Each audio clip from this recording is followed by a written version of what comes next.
All right. Hey, welcome everybody. It's Wednesday, 7 o'clock. Time for Sci-Fi Distilled. Welcome back, Mary Beth. How are you? Hello, I'm good. How are you doing tonight? I'm good. I'm good as well as we can be expected. Um, Yeah, we had a little weather today, so yeah, well, kind of stayed inside. you're supposed to start. I don't know, rain. I don't know. But so we are continuing our month or whatever of classic sci-fi films. Started out with Yes. Metropolis. Now we are up to The Day the Earth Stood Still, Yes. 1951. The classic, well, famous line, Klaatu, barada, nikto, I think has been used And over and and over and because over I'm a again. because I'm a glutton for punishment, I not only watched 1951, but I also watched I was 2008 tempted. version. I've never seen the Tom Cruise version. You it's It's not not, Tom, no, it's it's Keanu. Keanu Reeves, right? I'm sorry, I didn't You watch you that. don't it's one of these I watch it so you don't have to, and my review is you Don't don't have to. have to. Yeah, no. Tom Cruise did War of the Worlds, right? He did do War of the Worlds, yeah. That's what I remember my confusion was. So yeah, so no, I did not watch it because I didn't think this movie didn't really need to be remade, in my opinion. But probably didn't. It's classic in its own form. But before we get to that, I assume you have news. I have 5 pieces of news for us tonight. Piece number one is very sad. Gary Graham has passed at age 73. Gary was best known for playing, I think a lot of people know him best for playing Detective Matthew Sykes in Alien Nation. But those of us who are Star Trek fans knew him as Soval, the Vulcan ambassador in Enterprise. He also did a guest star on Voyager. And he was no stranger to the fan film world either, playing Ragnar in Of Gods of Men and also in Renegades. And he was also played Soval in that which shall not be named. And also, I don't know if you remember Rizzo. Robert Burnett there. He actually did direct that, and we're not mad at Rob anymore. So No, we are not mad at Robert at all. We are not. But I don't know if I should name it or we all know what we're talking about. So you let us guys know what move we're talking on. Yes, about. I don't know if you remember 73. Rizzo when we went to Vegas in He was 2018. there. Yeah, He was there, his band Sons of Kirk was there, and they were playing, and they were they're very good. fantastic. Yeah, Yeah, I so haven't that is a and I did talk to, as the only time I met Gary. And I did talk to him for a while. He's a little bit of a wise ass, but he was a nice yeah. guy. But yeah, they were a very talented band. They were quite Oh yeah, the band was talented rocking. musician as well as actor. So very Oh yeah, sad. they were great. Died too young at 73 these days. That's too young. Way too young. It I was don't know sudden. what It the was a cardiac. circumstances were. I assume obviously must have had some health issues. So It was described as sudden and unexpected. It was cardiac arrest. So that's sad. Okay. News item number two: Star Wars: The Bad Batch season 3 will begin with a Final. 3-episode premiere. Season. The final season. Is it the final season? That's That's what it's sad. I advertised really as. like The Bad Batch. That's what Disney's advertising it as. Yes. Final Oh, are season. they really? I wonder why. Anyway, this will happen February 21. Last season, they killed off Tech, and I was not very happy with them at all. This season, they're going, supposedly, rumor has it, they're bringing back Asajj Ventress, which is pretty interesting because at their point in the timeline, she's dead. So we'll see how that all works out. News item number 3. Have you ever wondered what happened to Worf's son, Alexander?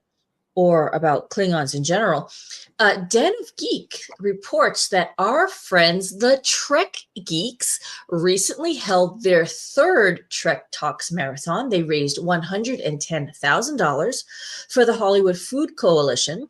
And among their many, many stars, their star-studded guests, was Terry Matalas. And in the course of the conversation, Terry was saying that if he ever did get to do Legacy, he wanted to explore Klingons a bit further. He did clarify and made it very clear that there's no official talks. The series is not in production. Nothing is happening. But he had potential ideas. And one of them was about the development of the Klingon Empire. And if in there we find out what happened to Alexander, that would be great too. I don't know, Rizzo, what do you think? I think in Terry's hands, this could be cool. Yeah, I think if anybody could pull it off, probably Terry could. You need somebody who understands Star Trek, is a fan of Star Trek, and understands its history. I think is the important part. I agree. And I agree. And that's the important part. And that's why it's okay to like go back to the Klingons again. Like I don't necessarily need a new baddie. I'm okay going back there again. So we'll see.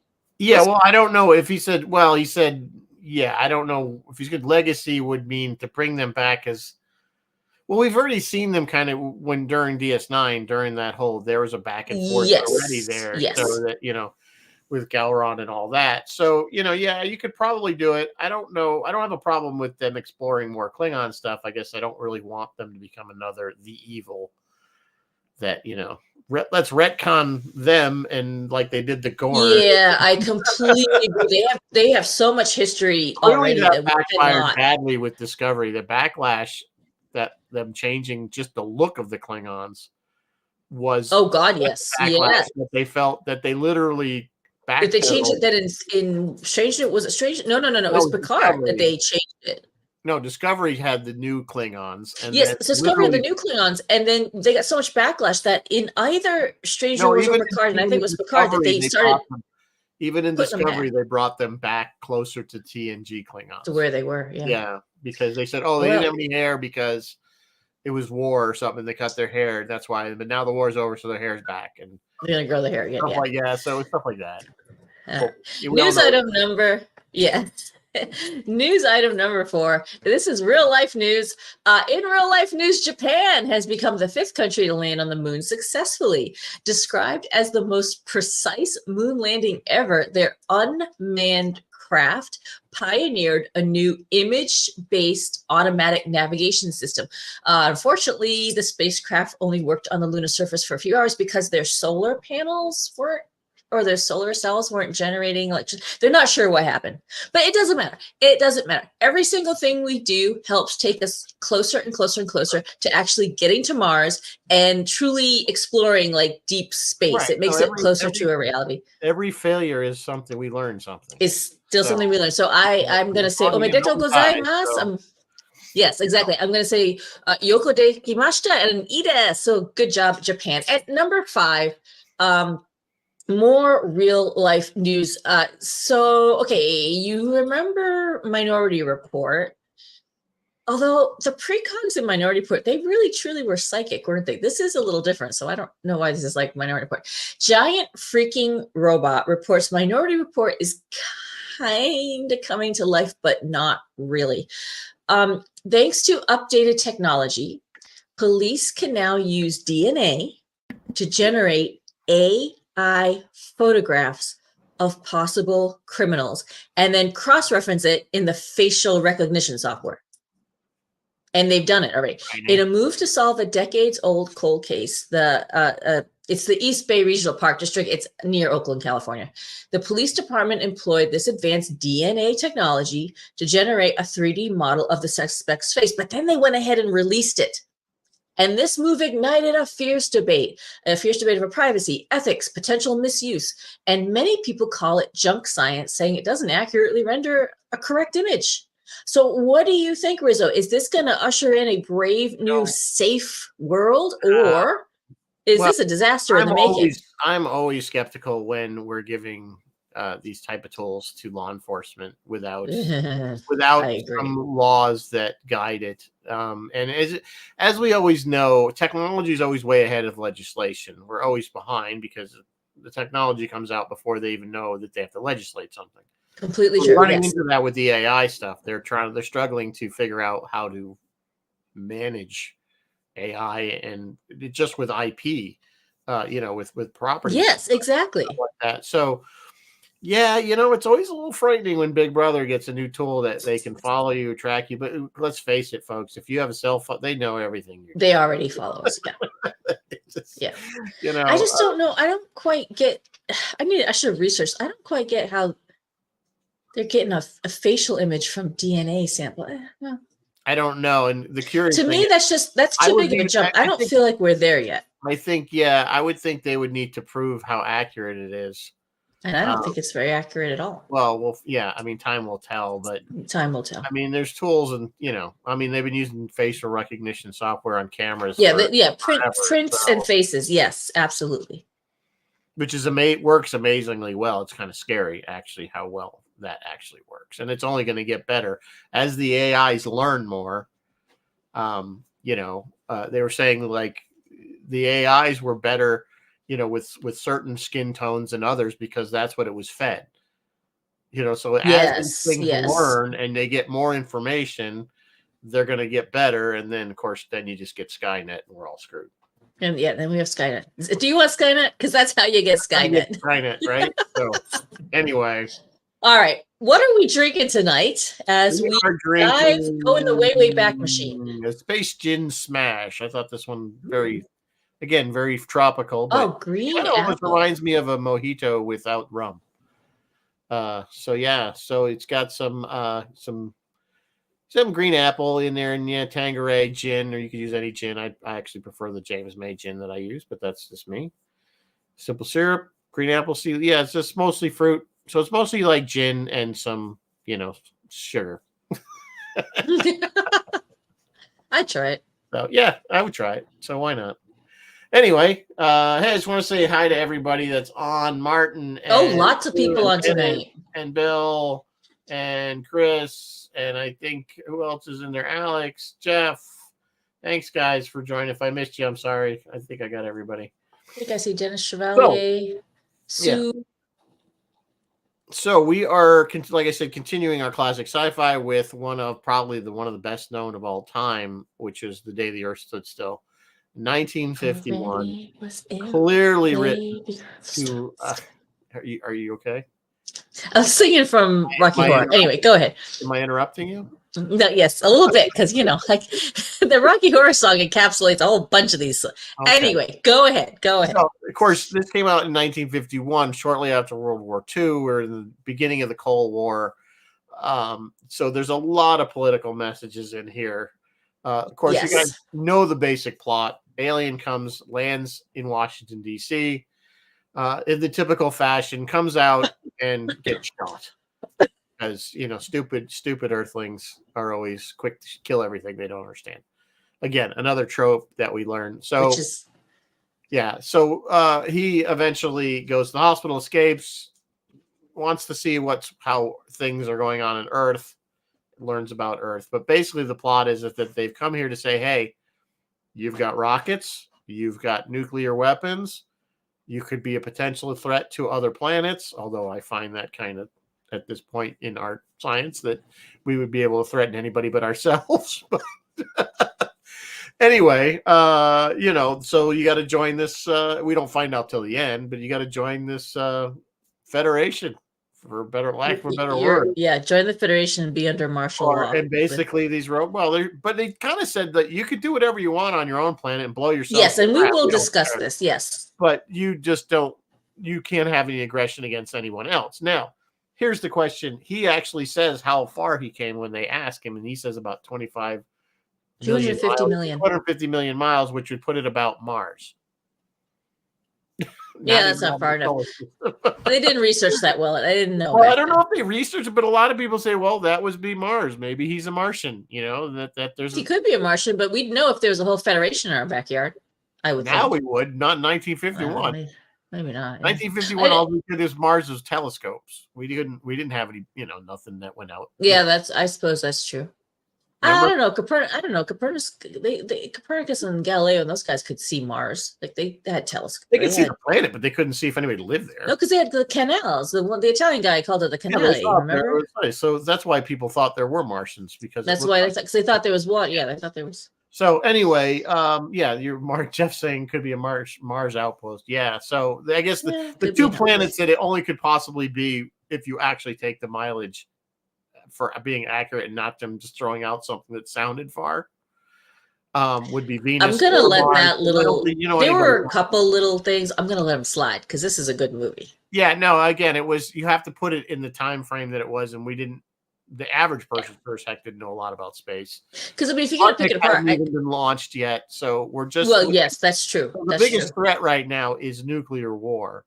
Yes, that's what they're making the point about, and so you really had no choice, because if you don't agree to this, Gort, the big giant robot, is going to destroy the planet. Who are the police, basically? Who's the police robot? Yes. So they've given over all of their basic I shouldn't say their freedom, but they're under martial law essentially because these It robots is martial law. That seems a because they little said dire. the robots were at the he says that the robots have final kind of words like And here's the thing. Here's the thing. I can't decide whether to run with your 250 thing or this other thing, but I'll go with it. He says, it's a all or nothing. Like you're under robotic martial law. In his line specifically, and I have the line in my notes, is it's no concern of ours how you run your planet. So he didn't care what we did. But if you threaten to extend your violence, this earth of yours will be reduced to a burned out cinder.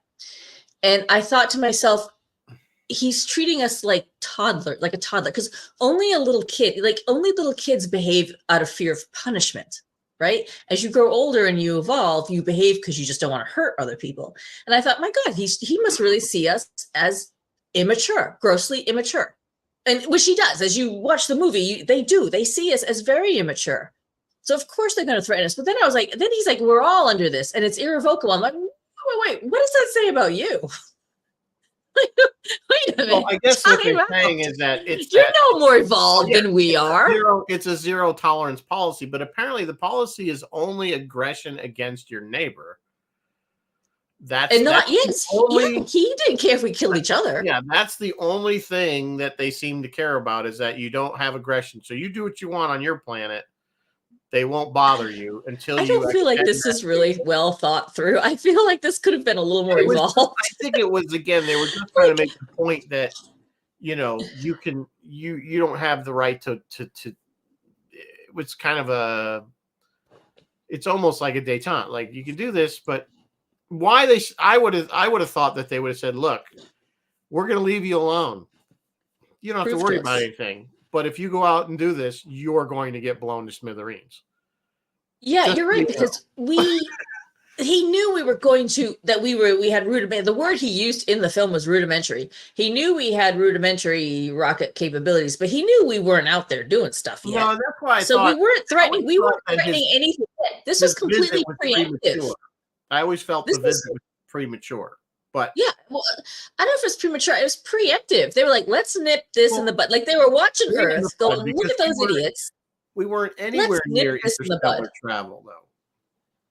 That's why it happened. We're a long way off from interstellar. That's what I'm saying. Here we are in 2024. We're not anywhere near it. And we're still not there. Yeah. So that's a really good point. I hadn't thought about that. You know what I'm saying?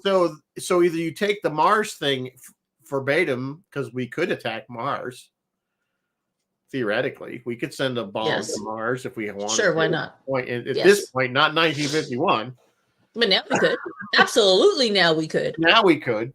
So, but that's why I always thought, I'm like, well, he's a little ahead of his schedule, I think, before, I would think it'd be more like, like First Contact. Oh, we noticed that you now have warp drive.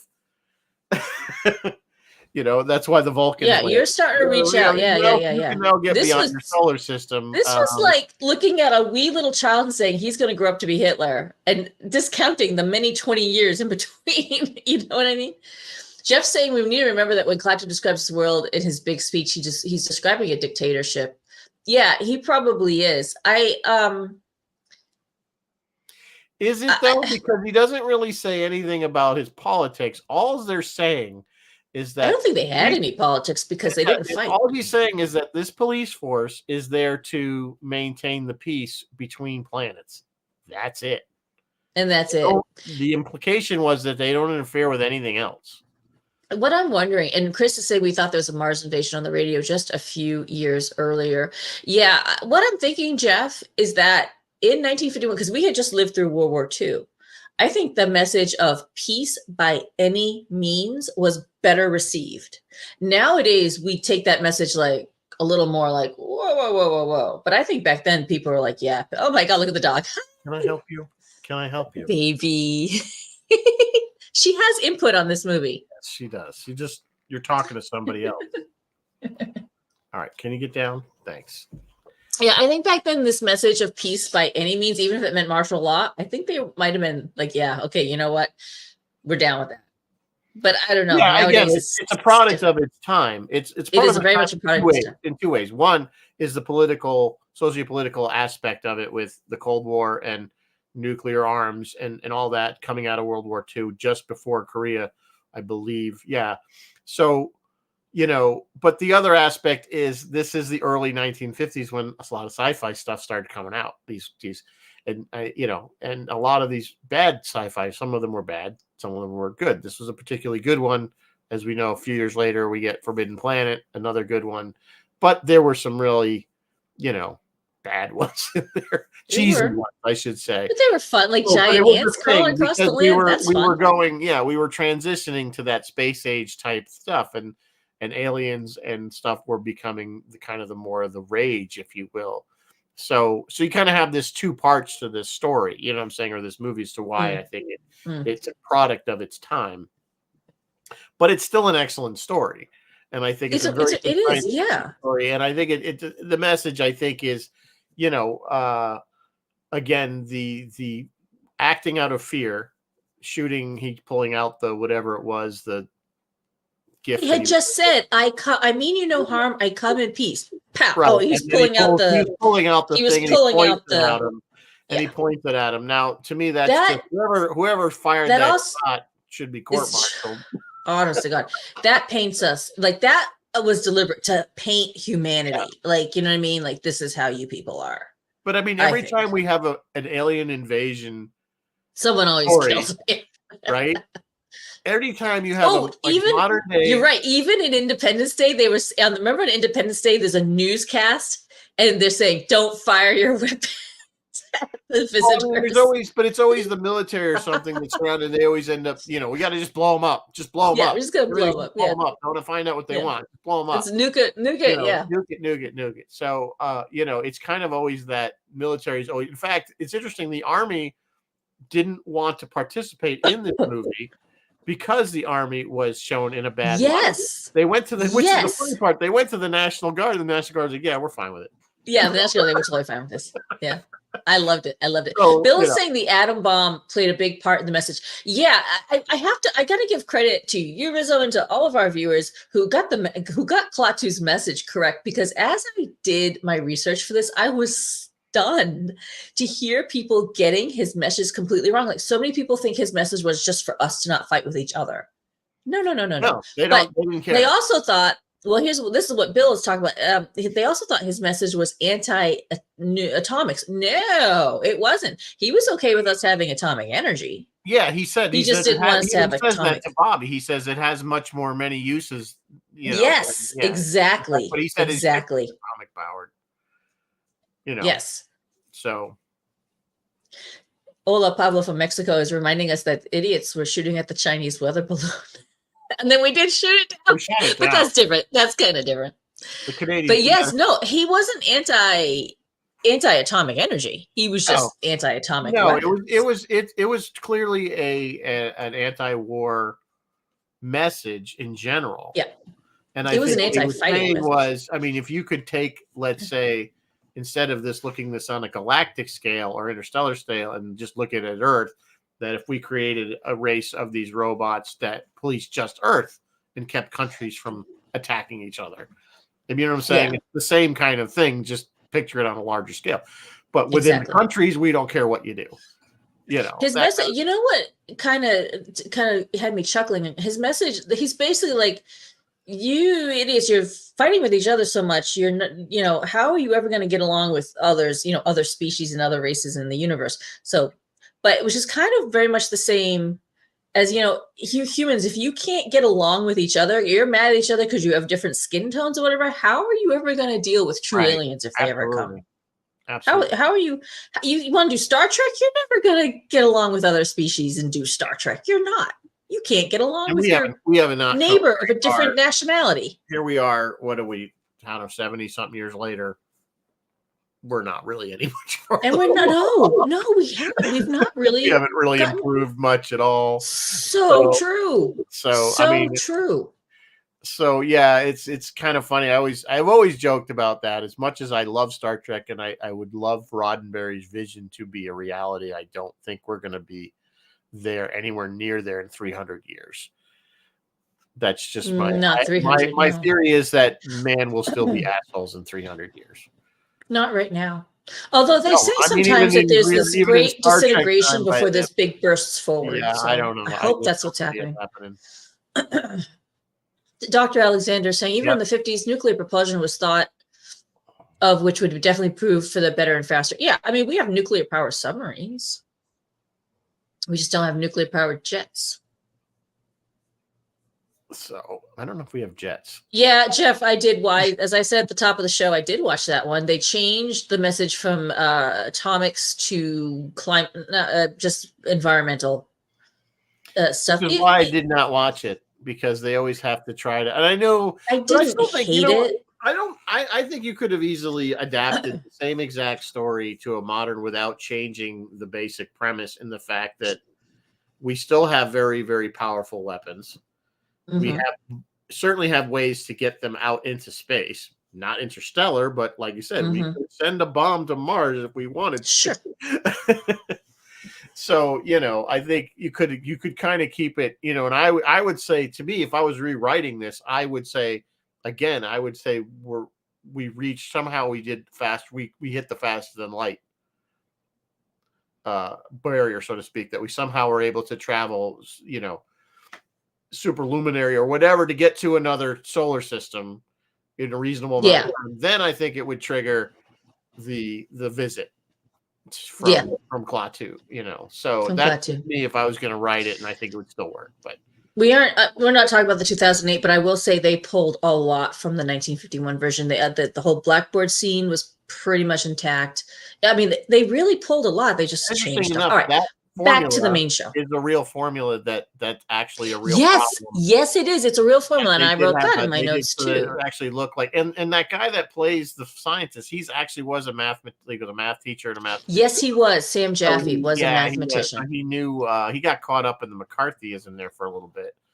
Yes, that era, but anyway, regardless, so he wasn't able to work for like 10 years after this, which is too bad. But he did come back because he was very popular. If you look at his history, he's done a ton of stuff. I know. Yeah, he's done a bunch of stuff. Yeah, Buck Rogers, and like he always plays the same kind of crazy scientist guy because he's got that hair. Yes, yeah, he's a little bit Einsteinish. This time it's curlier. Yeah. So it is based on Farewell to the Master by Henry Bates. It was selected in 1995 for preservation in the United States National Film Registry as culturally, historically, or aesthetically significant. Can we talk for 2 minutes about the effects of this thing? They actually still looked, some of them, so good. Some of them were dated. Some of them were like, oh, okay, yeah. But some of them still looked so good. There was a scene with Bobby and Klaatu in the park or something. And I legit thought they were outside, and then I found out, oh no, that was all rear projection. Yeah, they did all the Washington scenes when he's touring Washington. That was all rear projection. They just had a second. It was all rear projection. They did send second unit with stand-ins to get some long shots, but anytime you actually saw the actors, it was all rear projection, and it was lit perfectly, like it was perfection in the lighting. Yeah, even when the way they did the ship, because it didn't have any no seams, and then it would open. Yes, tell how they did that, because I they literally covered the seam. They covered the seam with putty, and then the door would open. It painted the putty. Literally just tear the putty as it opened, so it looked like it was creating the seam. And then the way they did the closing was, well, you've fairly figured it out. They just reversed the film. Is that not genius? I mean, it's very. When I heard that, I was like, oh my god.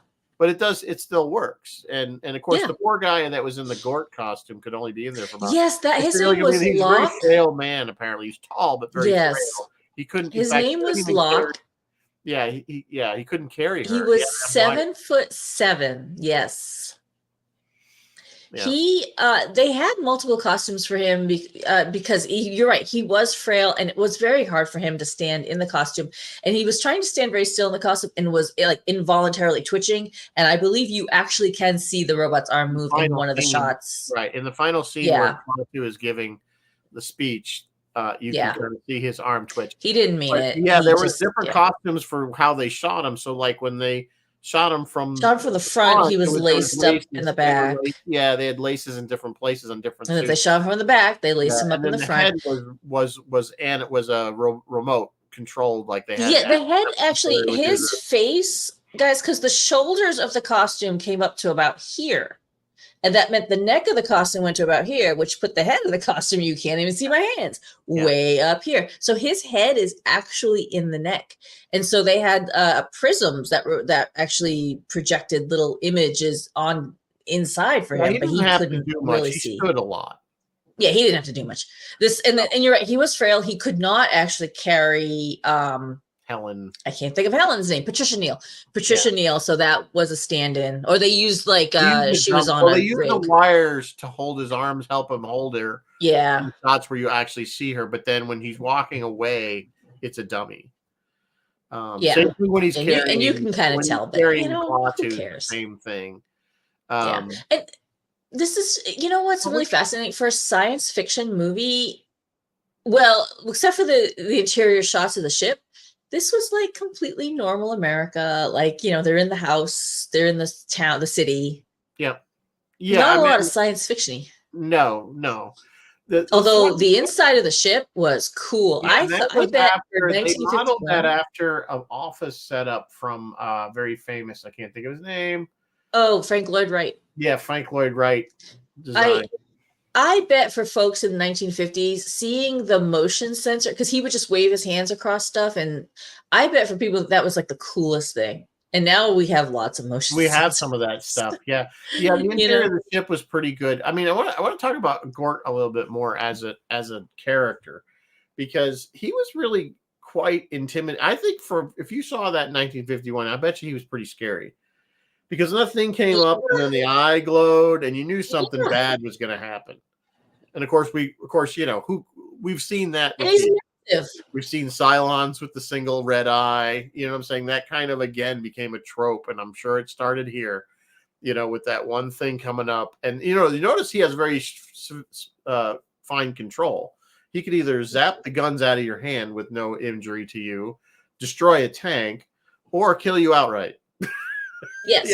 He had the ability to do all three. So he clearly was. But, I mean, the size of him, and clearly they couldn't even touch him. I mean, like, he was... Which I thought that was the only silly part I didn't like about the movie, was that we encased him in this plastic or whatever that's impenetrable, stronger than steel, whatever it was. That was that was like the one part. That was kind of like, oh, that was stupid.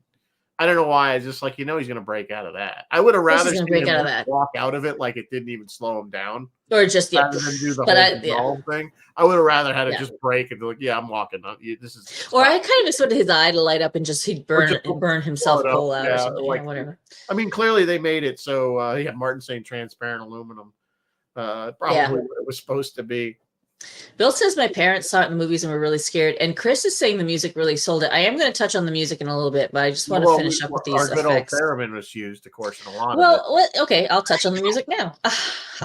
And classic Ross Amico from Roy's Tide at Sci-Fi would probably be a better person to talk about this. But yes, it was not the first use of the theremin, but it was put to very good. It was put to its best use, creating eerie, can I say eerie or scary atmospheres. The score was composed by Bernard Herrmann, and he did some very interesting things. He used an electric violin, an electric cello, and electric bass, 2 theremins, and then some weird stuff like glockenspiels and various other things. He also did stuff like he'd overdub, like he'd record a track and then record another track over it, making these like levels of sounds. And he would do tape reversal, so he would record something and then play it backwards and record it. And in this way, he made some of the earliest forays into electronic music. So this is one of the earliest electronic scores. Honestly, you guys, when I was watching the movie, it didn't jump out at me as being like weird or different or anything, but it worked. Like, it absolutely worked really well. And everyone says that the theremin is what scared people the most in theaters. It does have that very eerie sounding quality to it. Now that they keep using it for that, of course, it's more. Yeah, now it's overused, but yeah. So yeah. But yeah, you were. And let's talk about our director is Robert Wise. You guys know Robert Wise really, really well. He did Sound of Music, West Side Story, Andromeda Strain, and of course, Star Trek: The Motion Picture. How could we not mention it? And he did some really, really smart stuff with the film. And I think it being in black and white, because right around then movies were starting to come out in color. Color was I know I talked about The Wizard of yeah. Oz last Well, week, I know, but and then it really well then Forbidden Planet came out what 4 years later in color. and it's still yeah. But it being in black and white kind of hides a multitude of sins. And Robert Wise did some really smart things in this movie. And it's just, I think in anyone else's hands, it would have been another forgettable B-50s movie that we never thought about or talked about again. I really do. I think Robert Wise is kind of what made this I think the it's memorable movie that we all love. Story, I think, is what made it. I watched it and I've seen it several times. I remember seeing this as a kid on, afternoon theater or whatever. I remember I saw it. I must have been in elementary school age when I first saw it. And it still holds my interest, even though it's dated in many ways, of course. It is. But but it still holds your interest. It's still a good story. And it's just full, of course, science fiction tropes that, like I said, we keep seeing over and over again. Military. It is, but it was also the first, it was the first to have an alien taking human form and walking around our capital city. Like before that, the aliens were weird aliens and they were on their spaceships. You know what I mean? It was a lot. It was the first to do a lot of. It was a very different kind of sci-fi movie for its era, I think. Right. It wasn't a campy, laser beam, that kind of, it had a message. And I think that's why it had a message that resonated with the time. Yeah. And I think that's what made it probably as popular as it was, is that it really fit. And we knew that Hollywood, even up to Star Trek time, would just, we want to make a political statement, but we can't use Russians. I do have all those talk a lot. Yeah, exactly. We can't do Russians, but we make them aliens and it's okay. We can have Klingons. Yeah. What was I about to say? Oh, the other thing that Robert Wise did that I really, really, really, I personally appreciated, because I don't like religion in my movies. There was a whole bunch of Christianity symbolism, but it is low key and subtle. Unless you're looking for it. His name Carpenter. His name is Carpenter. He comes in peace. He's died. He's resurrected. There's all kinds of Jesus references. And he may or may not come again. And there's some subtle hymnal strains to the soundtrack in a few points. But I'm glad that that's subtle. If you're into that stuff, knock yourselves up. You don't care, ignore it, and just enjoy it as sci-fi. And I like that. I like that a lot. I like that it's subtle enough, and really the only reason I had it was when I did reading about it that it didn't even occur to me that Carpenter was related. JC. Hey man, he's JC. Yeah, JC was a carpenter. But I do see the parallels. Once it was mentioned, I'm like, oh yeah, there are a lot of parallels in the story, isn't there? He's like, he comes, and he says, "Here's the deal," and then obviously more advanced than you, and then he gets killed. He comes back to life. Although he did imply that his life was not necessarily, because he said this machine can bring us back for a short time. Well, he had to do that because the Motion Picture Association, remember the critics who were going to give it its rating, they did not like that whole resurrection thing. They were like, no. They had to add that line. They had to add it. The line that he had is no, that's only up. She goes, "Are you back permanently?" And he says, "No, that's up to the Almighty Spirit." And I don't think that was in the original script. I don't remember him saying that. I just remember him saying that only for a short time.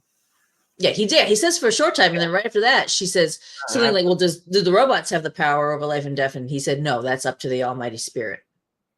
And I just right there, I checked out because I don't like. Again, we're getting into that. It's that anti-communism era, McCarthyism. So they're they were very careful, I think, to not step over that line and look like, oh no, you're not, yeah, weird, godless. Yeah, you're godless. Exactly. So and again, we get politics into our show, but geez, things haven't changed much. No, nothing has changed. Bill is saying that Patricia said she didn't really understand it, but she did it because she was friends with Robert Wise. She did do a bunch of movies for Robert Wise. I did see the interview of her saying she did not understand the words Klaatu, barada, nikto, and she would get without laughing. And so she was saying them and giggling, and Michael Rennie was like, "Is that how you're gonna do it? Is that how you're gonna deliver the line?" She's like, "No, I'll get it together, I promise." is, but she kept laughing. Little tiny plot issues you mentioned, because this is not a perfect movie, but that's okay. We still love it anyway. You mentioned the 250 million miles is really only Mars. Why did he borrow the flashlight? He just flew 250 million miles in a spaceship. Didn't have flashlight. Why did he borrow a flashlight? Did he not have any technology? He didn't have anything with him, and they shot the other one in his hand. I guess. I don't know. Oh, and did you notice? It was just a reason, I think, to make Bobby have a reason to follow him. Yeah, I got. Yeah, he just gave him that why, because he saw. Oh, he said, "What do you need it for?" He said, "Oh, I got a light out in my room." And then he sees him with the light on in the room, and then leaving the room, and of course made the kid curious and follows him. So. Yeah, I was not overly impressed with Helen as a mother. The stranger, complete and total stranger. It was like, yeah, I'll watch your kid. She's like, okay. Well, again, you're applying 2024. I know. Morals and attitudes to 1951. That really bugged me. But the thing is, they had just got done saying how scared they were that this alien was running around town. True, and this guy showed up like you think. I don't know. But nobody really, remember he had the helmet on when he came out of the ship. Oh yeah, you had a helmet on, so nobody saw his face. Yeah, and so nobody from the only people that saw his face were the ones at Walter Reed. Yes. So they didn't I understand all that. They didn't. So assuming that they thought he must have looked like you say the tentacled alien or something, they didn't know what he looked like. So, why would you necessarily suspect this guy that shows up? And it's probably he was at obviously like a bed and breakfasty type, it was a boarding house, a boarding house. So it wasn't too bad. But you're right. I mean, she was a little too friendly. That is purely 2024 talking there. Yeah. She doesn't listen to the kid. The kid comes back and says, "Yeah, I was just out, and he did this and he did that." She's like, "You dreamt it. No, you dreamt that. Why are your shoes wet? Oh, but you dreamt it." That bothered me so much. When he said that, that's when she kind of questioned herself. Yeah, she kind of starts waking up. That was right at the end of that whole scene, and she's like, "Why are your shoes? Oh, the grass is wet." Yeah, and then she's kind of like, "Oh, maybe he was." Yeah, maybe he was telling the truth.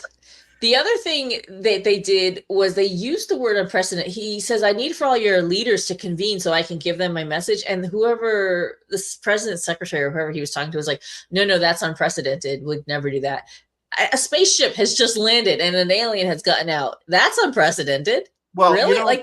Think about it though. With all the way the suspicions are Russians or whatever, name a freaking country. There could be. That was his point. He didn't want anybody to feel that the other one had a leg up on the other ones. Yeah, that's a good point. Where there was there could be a lot of tension with that. You know what I'm saying? And nobody trusting anybody and. So yeah, I guess the UN would have been his best bet at that point in time.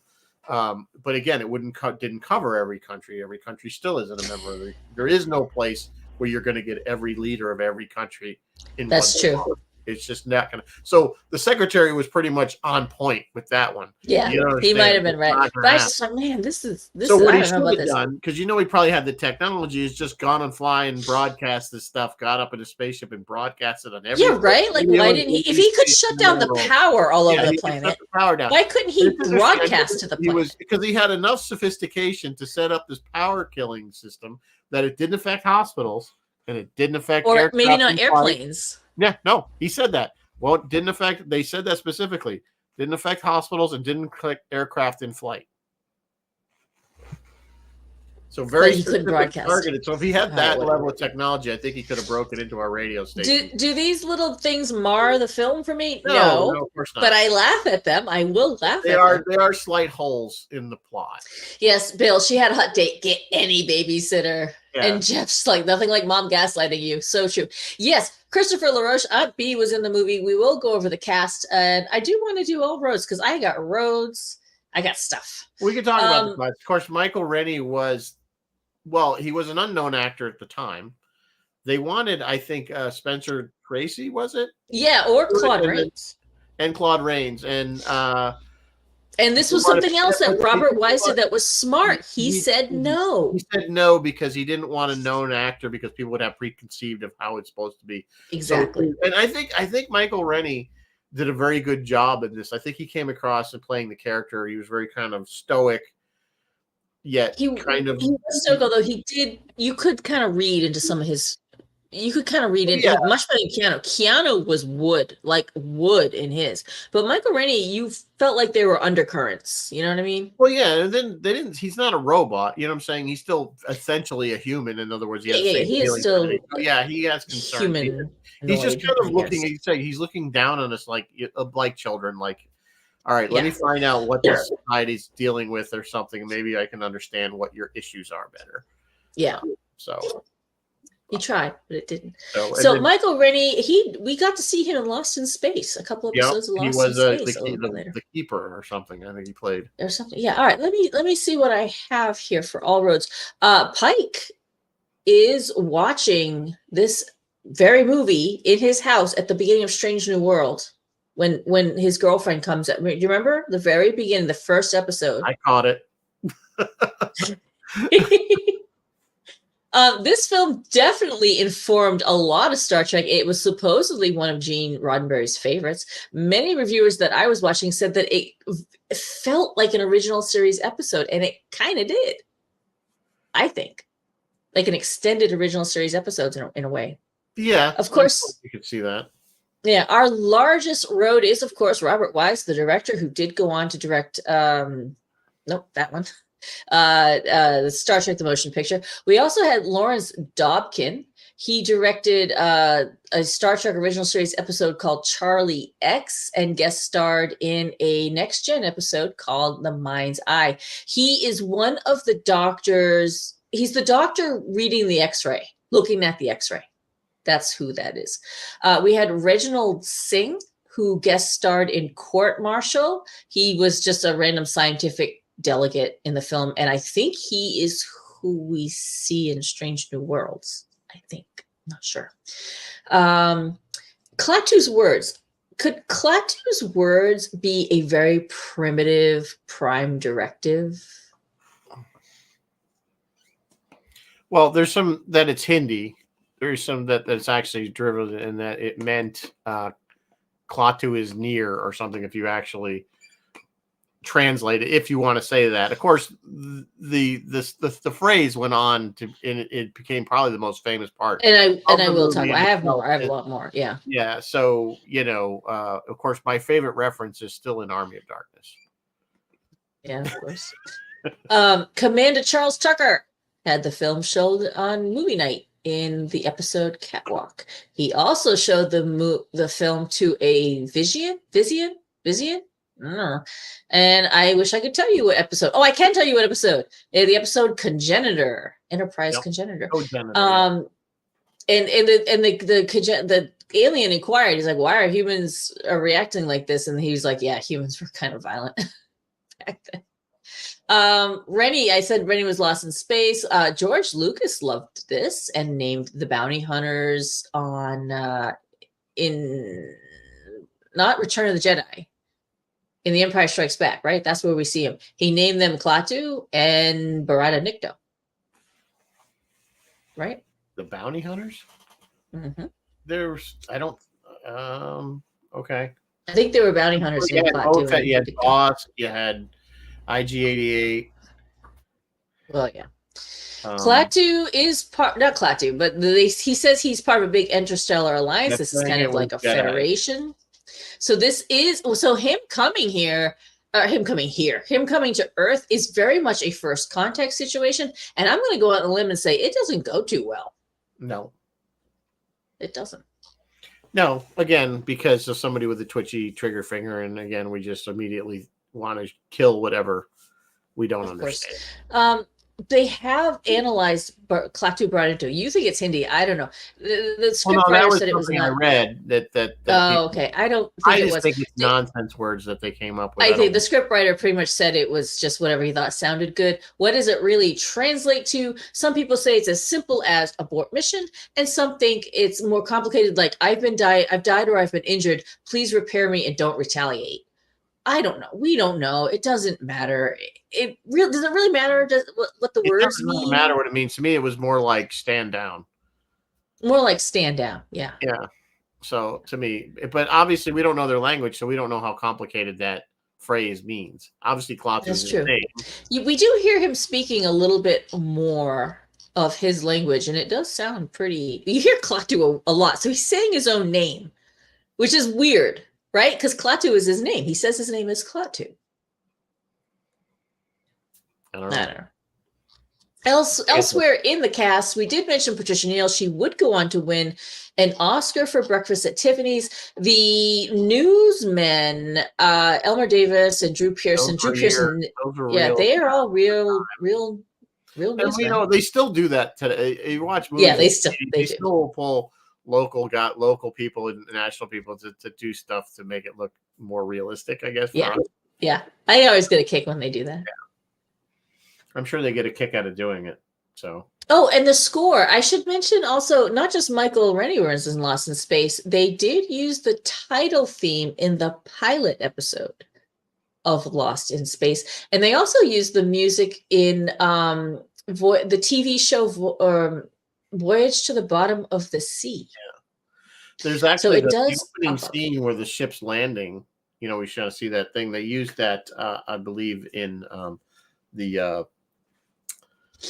Twilight Zone episode To Serve Man. Oh, really? They reused that clip. Yeah. Oh, interesting. Yeah. So, but how many? That's again to me the most famous. You're talking about the phrase. Most people have heard Klaatu, barada, nikto, even if they don't. I think it was on the Monkeys even. Yeah, they've used it in so many things. Like I said, my favorite reference has always been Army of Darkness, where he has to say the words to keep the Necronomicon closed and the dead doesn't rise. And of course he gets the last word wrong. Klaatu, barada. He just kind of, I said most of it. Jeff has told me it was Jedi. It was Return of the Jedi, not Jedi, I guess. So. Yeah. But yeah, it's become one of those tropes. It's just, everybody knows. It's around. Yeah, it's around. So Klaatu kicked the bucket. Jeff thinks it's Klaatu kicked the bucket. Maybe it was. I don't. Maybe it was "Come Save Me." We're assuming that a lot of languages put the prop reverse thing, so it could be "Come Save Klaatu." Yeah, maybe. Come save Klaatu. Yeah. Talking about Hugh Marlowe, I guess he plays kind of the sleazy kind of boyfriend. Of course, we find out he's an insurance salesman, so that should tell you enough right there. Sorry, apologize. Yes, and he would go on to star in another sci-fi movie. Two other movies where he's the hero. So yeah, he's the hero in that. So we talked about Sam Jaffe. If you see this guy, you've seen him in tons of stuff, and he always plays kind of that. I think the what was the reference you called him? The Einstein-y. He's got the hair, the wild hair. So the wild professor, the mad professor. Not unlike Professor Brown in Back to the Future. Like any mad scientist wild hair, with the wild hair, that means he's very, very smart, but maybe a little eccentric. And that's okay. We can roll with that. Martin is saying Earth is definitely not mostly harmless. Yeah. No, of course that's didn't go well. Yeah. Bill's asking me how I feel great, but I do still have the cough. Whatever it was, it's lingering, but I feel fine otherwise. Sorry, I apologize for coughing throughout the broadcast tonight. So I don't know. Frances Bobbier, who was, of course, Aunt B on the Andy Griffith. Yes, that was the other thing I wanted to mention. We did get to see Aunt B. Her voice is one of the most irritating I've ever heard. Does she? I don't remember Aunt B really clearly. Does she always kind of play sort of a Karen kind of? I don't remember. I used to watch Andy Griffith, but I don't remember her being. But she the voice is always to be this grinding, condescending. Shut the hell up, please. Yeah. Yes. So I don't know. But if you're a fan, I'm sorry, but she's just not a fan of her voice. But the rest of the cast, I don't think Billy Gray went on, who was the boy. He went on to do some stuff, but nothing. Tiny side note. He was 9 or 10 when he filmed that, and Patricia Neal was like somewhere between 22 and 25.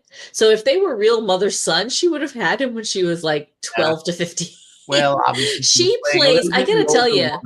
I didn't get To the me, yeah. she plays old. Like she read and she sounded I would have guessed old. she was in her 30s. I would have put her in her 30s too. Yeah, so Yeah. so she did, so good on her for that. So Oh, Billy Gray did Father's Knows Best. Oh, that's cool. yeah, I mean, he did stuff in that area, you know. But anyway, we're getting near the end of the hour, so I don't want to We go. are getting near the What end, else have guys. we missed?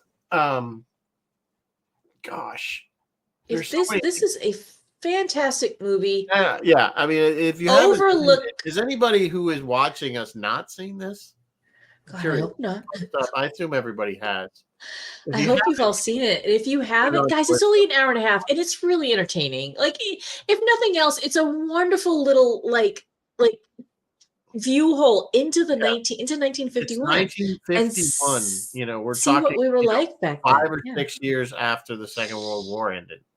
You know, think about what was 5, 6 years ago now. Nothing. You know, don't look. So, you know, technically the war was just we're still licking our wounds, so to speak, from the Second World War. So very much so. Yeah. You know, and the fact that nuclear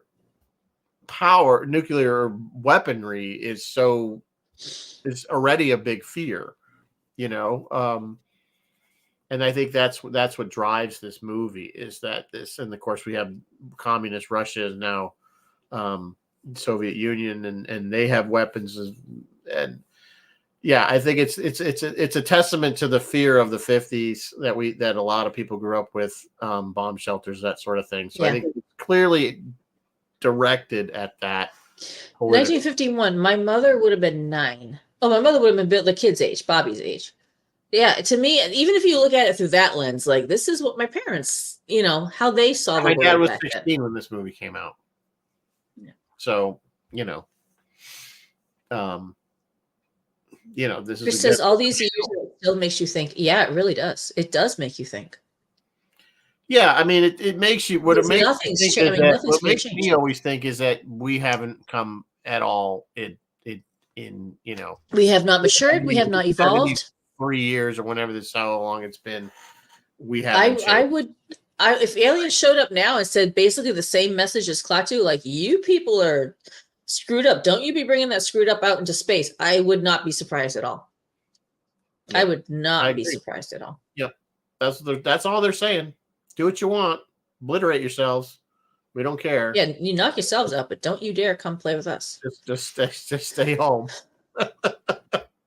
So anyway, so that's obviously our take on this film. If you haven't seen it, I highly recommend it. Mary Beth says don't bother with the Keanu Reeves version. I probably would agree with her. If you want to see it, sure. But I mean, if you want to compare and if you want to see it just to see the parts from the original that they pulled in, you know, where they did pull stuff, that's kind of fun. But the rest of it, man. Roy is doing Coma. Do you guys remember that? It was a Robin Cook novel. I'd forgotten about that film until I saw him post that. I'm like, oh yeah, I remember this was a big deal. Yeah, it was a big deal. Yeah. And Phil, tomorrow he'll be talking Joe Dennison from the rock band Kansas on Thursday.